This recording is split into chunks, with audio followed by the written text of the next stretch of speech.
Today we're down here in windy San Diego with the all-new 2018 Nissan Kicks.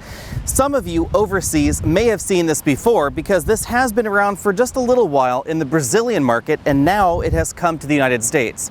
And in the US, this is sort of replacing the Nissan Juke. Nissan tells us that they're targeting a slightly different customer with this vehicle, and that's why it is styled a little bit more conservatively than their last subcompact crossover. Before we go on, we should explain where this fits in the Nissan crossover lineup, because Nissan has more crossovers than most brands in America because they're targeting the segment very finely. So we have this new Kicks, we then have the Rogue Sport, then we have the Rogue, and of course the Pathfinder and the Murano. This is the smallest and the least expensive crossover that Nissan will be selling in America. And the least expensive part really is key for this, because Nissan is targeting the Honda HR-V and in some ways the CR-V with three different vehicles, the Rogue Sport, and this vehicle right here, whereas Honda has just the HR-V and CR-V covering that same segment. So this is significantly less expensive than the Rogue or the Rogue Sport. In fact, a Rogue Sport will cost you about 24% more than the base Kicks. So do keep that in mind as we look inside and around, and especially under the hood. Up front, the Kicks definitely looks like a member of the Nissan family. We have the same sort of U-shaped grille here that we see in the rest of the Nissan truck and SUV lineup, a large Nissan grille in the middle, and optional LED headlamps on the top end trim. The rest of the Kicks lineup gets halogen headlamps, and we don't find fog lamps below the SR trim either. Although on the surface, subcompact crossovers don't seem that much smaller than the average compact crossover in America, one of the key differences is overall vehicle width. This is 2 to 3 inches narrower than many of the compact crossovers in America, and that will be noticeable once you get on the inside and try and put 3 adults across the back. In terms of overall length, the Kicks is considerably larger than the Juke that it replaces. This is about 7 inches longer, at 169.1 inches long. However, that is still in the subcompact segment. This is almost exactly the same length as the Honda HR-V. One important thing to keep in mind with the Kicks is that this is not going to be available with all-wheel drive in the United States. This is a front-wheel drive vehicle only. If you want all-wheel drive, then Nissan would love to sell you a Rogue Sport, which is available with that option. Nissan is still calling this a crossover, however, even though we only have front-wheel drive. Now, while that may offend somebody, keep in mind that the Kia Soul and of course the Toyota CHR are both billed as sort of crossovers as well, and neither one of those has all-wheel drive either. Also remember that the majority of entries in this segment actually move off the dealer lots without all-wheel drive. So the most popular forms of the HR-V and the Mazda CX-3 are actually the front-wheel drive versions as well. For some people, ground clearance is one of the most important reasons to buy a crossover, so we definitely get crossover-like ground clearance. It comes in at 7 inches for this model. Out back, the Kicks is styled like the rest of the Nissan crossover lineup. We get these large tail lamp modules, which mimic a little bit what's going on up front. They definitely stick out from the body quite a lot. We have hidden exhaust tips out back. And a nice touch is that we actually get roof rails standard in this model as well, although the crossbars are not standard. So that should make it easier if you want to put surfboards or other items on top. Because fuel economy is king in this segment, we don't find a turbocharged engine under this hood anymore. Instead, we have a 1.6-liter naturally aspirated 4-cylinder engine. It produces 125 horsepower and 115 pound-feet of torque. Unlike many of its direct competitors, this vehicle comes with a standard continuously variable automatic transmission. That's a significant upgrade over something like a Kia Soul, which does start out with a manual transmission, or even a Honda HR-V. Of course, also standard in all models is front-wheel drive, because all-wheel drive is not available in the Kicks. Thanks to the overall design of this vehicle and the fact that it weighs 200 to 400 pounds less than competitive models, we get class-leading fuel economy at 33 miles per gallon combined. As we'll go over in our drive section, we've actually been beating that out here in San Diego during our short drive with this model. As I've noted with other Nissan models, the front seats in the Kicks are very comfortable. That has mainly to do with the overall seat cushion design, not the adjustability, however, because we do have manual seats in all trims of the Kicks. Again, it's important to remember when comparing this with the competition that the Kicks does not get as expensive as a lot of the other entries, so you won't find power seats in this version because that is a feature that is reserved for some of Nissan's more expensive crossovers. However, we still get a tilt telescopic steering column with a decent range of motion, and the passenger seat does not have any adjustable height. It just moves forward and backward, and of course it does recline. Moving to the back seat, we find a generous amount of room. Of course, that shouldn't be too surprising because this is one of the larger crossovers in this particular segment. We have about the same kind of headroom that we find in the HR-V, although we do find a little bit more headroom in something like the Kia Soul. Legroom is also quite generous, although combined legroom, and that is front row plus second row, actually falls behind the Honda and the Kia. That said, I still have about 2.5 inches of legroom left, sitting right there behind myself, and with this right seat all the way back in its tracks, I still have about 1/2 inch left. To aid in cargo practicality, the rear seats do fold in a 60-40 fashion. The 40% is over here on the driver's side, and the 60% is what I'm sitting on right here. As we see in other Nissan crossovers, there is a serious focus on cargo capacity when designing this vehicle. Behind the hatch, we find over 25 cubic feet of storage space, which actually beats the Honda HR-V, formerly the best in this particular segment. And this is considerably more than you'll find in something like a Mazda CX-3. Although this vehicle is not quite as square and not quite as space efficient as a Kia Soul, you definitely find more cargo room in the back. And that seems to be a little bit of a trade-off going on between this and the Honda HR-V. The HR-V has a little bit more combined front seat and rear seat legroom, but this actually gets a larger cargo area. The overall styling of this interior borrows some elements from other Nissan products, but it's a little bit different than the Rogue and Rogue Sport. Nissan says that that was deliberate when designing this particular model because they wanted it to appeal to a slightly different customer. It is important to remember as you hop in this cabin that the Kicks is about 23% less expensive than the Rogue Sport, so you will find more premium materials inside the rest of the Rogue lineup. From this angle, you can see that you could put 22-inch roller bags across the rear cargo area, and although this tonneau cover will not actually stay latched in place, it will sit right there on top of your luggage and keep it out of view. The cargo cover is a somewhat rigid cover. Again, remember the price of this vehicle.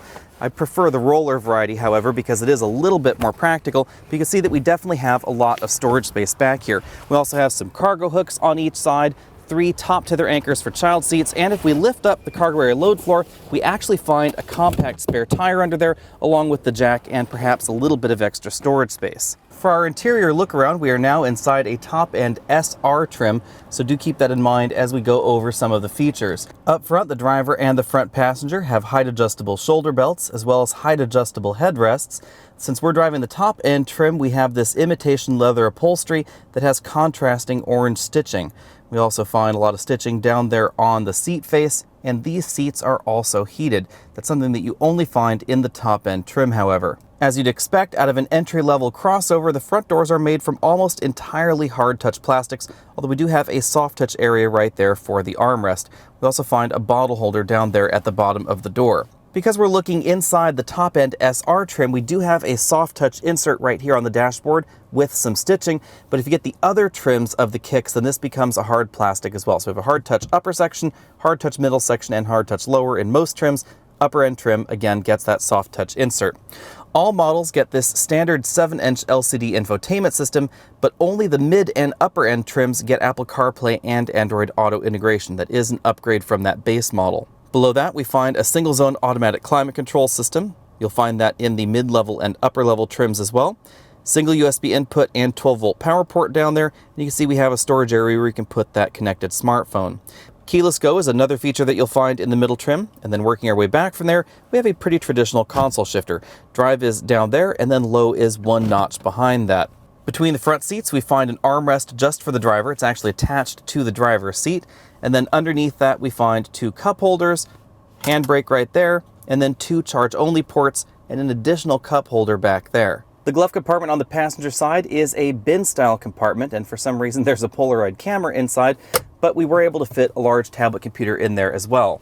SV and SR trims get this partial LCD instrument cluster, so we have a physical speedometer on the right, and then everything else is driven by the 7-inch LCD on the left. This LCD is where we find things like the status of the vehicle's active safety systems, our fuel level, distance to empty, trip odometer. You can also get your typical trip computer information, fuel economy, etc. The system also picks up album information and track information from CarPlay or Android Auto and displays it right there on that side, or you can opt for a tachometer if you want to. And lastly, this display is also where you would customize certain vehicle settings. The steering wheel is one of Nissan's flat bottom designs. Some people like this because it looks sporty, some people like it because it makes it a little bit easier to get in and out of the car if you like your steering wheel a little bit low. Either way, it's a nice feeling steering wheel, thickly rimmed. We have sport grips up top, and relatively thin spokes on the side. On the left side, we find our volume up, down, track forward, backward buttons, and then a multi-way joystick arrangement to control that multifunction LCD. On the right side, we find the cruise control buttons, and then some additional buttons for voice command and dedicated phone button. A really interesting touch inside this cabin is the driver's headrest, which has Bose integrated speakers. The model that we're driving again is the top-end SR trim, and this has the optional Bose sound system. Now, you won't find these speakers on the passenger headrest, as you noticed earlier, just on the driver's side. And that's why Bose is calling this the Bose Personal System, because it's targeted just at driver sound imaging. This is trying to give the driver a little bit of a surround sound feel rather than audio that's targeted at all the passengers. You can adjust that via the head unit. Obviously, with just 125 horsepower under the hood, this is not going to be the swiftest 0 to 60 in this segment. If you want a subcompact crossover that's fast, you're either going to have to look at a luxury subcompact crossover or perhaps get something like the Kia Soul Turbo. The Soul Turbo may not count as a crossover to some people. Even Kia is a little bit iffy as to whether they call that a crossover or just a very square hatchback, but it is going to be pretty quick with that turbocharged engine under the hood. However, 0 to 60 in this vehicle is likely going to be around 9.5 seconds, basically the same as the Toyota CHR and the Honda HR-V that we've recently tested.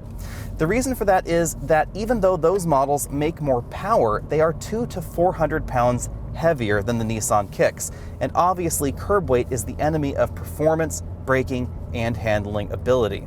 Now, when it comes to overall handling and overall braking scores, I suspect that braking distances are actually going to be a little bit longer in this than the HR-V or the CHR because we have narrower tires.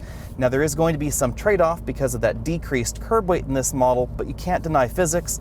Narrower tires will generally lead to longer braking distances. But in terms of overall handling ability, I think this really compares quite well. Now, obviously, if you start pushing it harder in the corners, the tires are going to squeal. This is not, again, a performance hatchback or a performance SUV, but it still does very well for itself for a crossover out on the road. This is not going to feel sloppy like some of those early generation crossovers that you saw about 10 or 15 years ago. As we see with the rest of the Nissan lineup in America, they seem to have spent a decent amount of time making sure the ride was polished in this subcompact crossover.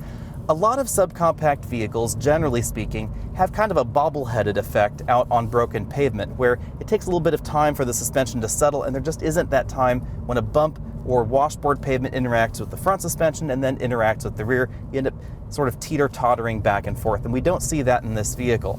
Although the ride in this vehicle appears to be a little bit softer than Mazda's CX-3, we don't get a lot of body roll in the corners like we see in some of the soft subcompacts out there, like the Honda HR-V. I think that actually has a little bit more body roll than this or the Mazda CX-3. I think overall this suspension is an excellent balance of handling ability and ride. There are often two ends of the teeter-totter, so some vehicles will tend to favor handling over ride, and vehicles like this tend to be right in the middle. One thing that surprised me out on the road is that this cabin is actually surprisingly quiet. I hadn't expected it to be this quiet based on the starting price in the Kicks, but they seem to have done a lot of work keeping wind noise especially at bay. Now, we obviously still get a little bit of road noise coming in, but thanks to the narrower tires that we find on this car, enabled by that light curb weight, road noise is actually kept under control as well. Now, obviously, we haven't had this at home to do our usual battery of comparisons, so I don't have an official road noise score yet. But if I were to guess, this is probably going to come in somewhere around 70 to 71 decibels at 50 miles an hour based on our usual testing scheme. Fuel economy has been pretty impressive over our day with this vehicle. We've been averaging between 27 and 35 miles per gallon, depending on how we've been driving this and the terrain that we've been driving it on. Highway fuel economy is especially good. That shouldn't surprise too much, of course, because we see very good fuel economy in Nissan's passenger vehicle lineup. For instance, the Versa, the Sentra, etc. Those tend to do very well in their respective segments, and I expect the same out of this vehicle. The Honda HR-V is one of the most fuel-efficient vehicles in this segment, and I think this will actually beat it in real-world driving. Obviously, that's because we get less power out of this engine, but it is compensated for that by the fact that we get less curb weight. The lower curb weight obviously allowed them to use skinnier tires, and those skinnier tires, again, play into the high fuel economy. When accelerating, you will definitely notice that this car uses a CVT, even though Nissan has programmed it to imitate a stepped automatic transmission. Now, personally, I think that's a little bit of a bummer because I would rather a CVT just acted like a CVT. That means that we get a combination of sort of slightly mushy shifts in this transmission along with the traditional rubber bandy feel that we find in a continuously variable transmission. If you haven't driven one, you should just take one for a test drive and experience it to see if that's something that you can handle. I suspect that most drivers out there will just get used to it and it's not really going to be a problem. But if you're wondering what it feels like, the big difference between this and a traditional automatic transmission is that if you're driving the car a little bit harder and then you back off the accelerator a little bit slowly, for a moment there, it actually feels like the car is getting a little bit more acceleration than it was before. That's generally what people are talking about when they say that CVTs feel rubber bandy.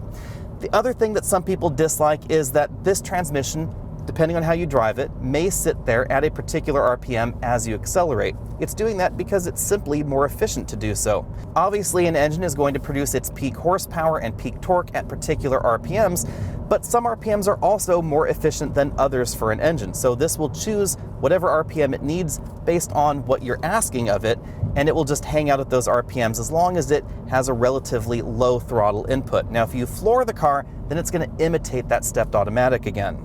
Without the surfboard and cross rails, this will cost you $17,990 starting. That is one of the lowest base prices in this group. Only really the Kia Soul in its absolute base trim will undercut this, but you won't get an automatic transmission, you won't get the 7-inch touchscreen LCD or autonomous braking in the base Soul, and you will in the Kicks. If you move on up from the S trim to the SV trim, that will set you back $19,690, and that's the first model that you'll get Apple CarPlay and Android Auto integration with. It will still have that same 7-inch LCD, but we get that additional software feature. We also get blind spot monitoring, keyless go, satellite radio, and 17-inch alloy wheels. The SR trim that's right in front of me starts at $20,290, and this is really the only model that you can actually select an option package on. That would upgrade you to everything that we've seen inside the SR trim, including the Bose up-level audio system. The SR trim gets LED headlamps, the fog lamps up front, and an upgraded cloth interior, along with a 360-degree camera system that we see in other Nissan models. If you add absolutely everything to your Kicks, you'll end up at $21,440. Compared with the average subcompact crossover on sale in America, the two big selling points for the 2018 Kicks are obviously the low base price, the low top-end price, again, under $22,000 fully loaded, and the massive amount of room that we find on the inside. We actually find a cargo area in the back that is a little bit bigger than the Honda HR-V, and a rear seat passenger area that is definitely more accommodating than the average subcompact crossover. The Mazda CX-3 is an awful lot of fun to drive, but the rear passenger area and the cargo area are awfully small. The Honda HR-V has a very premium feeling interior, but it's going to cost you 20 to 30% more. The Kia Soul is a very practical, very square box, but it's not going to get the kind of fuel economy we get out of this model. It's about 6 miles per gallon combined lower. And lastly, if you're looking for an entry-level vehicle in this segment that has standard emergency braking, this is definitely going to be an excellent option because they've actually made that standard on all trims. Now, if you want the rest of the active safety systems like blind spot monitoring, then you will have to work your way on up the trim ladder. Now, unfortunately, Nissan is not giving us radar adaptive cruise control in this model like we do see in the Toyota CHR standard, but again, this is going to cost you 20 to 25% less than that Toyota CHR, and we have that standard automatic transmission. Now, we do have interior trappings that are not quite as premium as some of those other vehicles in this segment, but if you're looking for more premium interior touches, then again, Nissan would love to sell you the Rogue Sport because we are going to get more soft touch materials in that cabin, but it's going to cost you about 24% more than the Kicks. So if you're looking for the best value in this segment, definitely put the Kicks on your shopping list. For our detailed comparison section, you will of course have to wait until we can get our hands on one for a complete week. But until then, if you're shopping between $18,000 and perhaps $21,000 or $22,000, this is one of the best options in this segment. If you want more premium interior touches, then you should put the Rogue Sport or something like the all-new Hyundai Kona on your shopping list instead. If you haven't already done so, be sure and hit that subscribe button down there at the bottom of your screen. If you want to support us, click up there to Patreon, and of course, find us over at facebook.com/AlexNautos. I'll see you next week.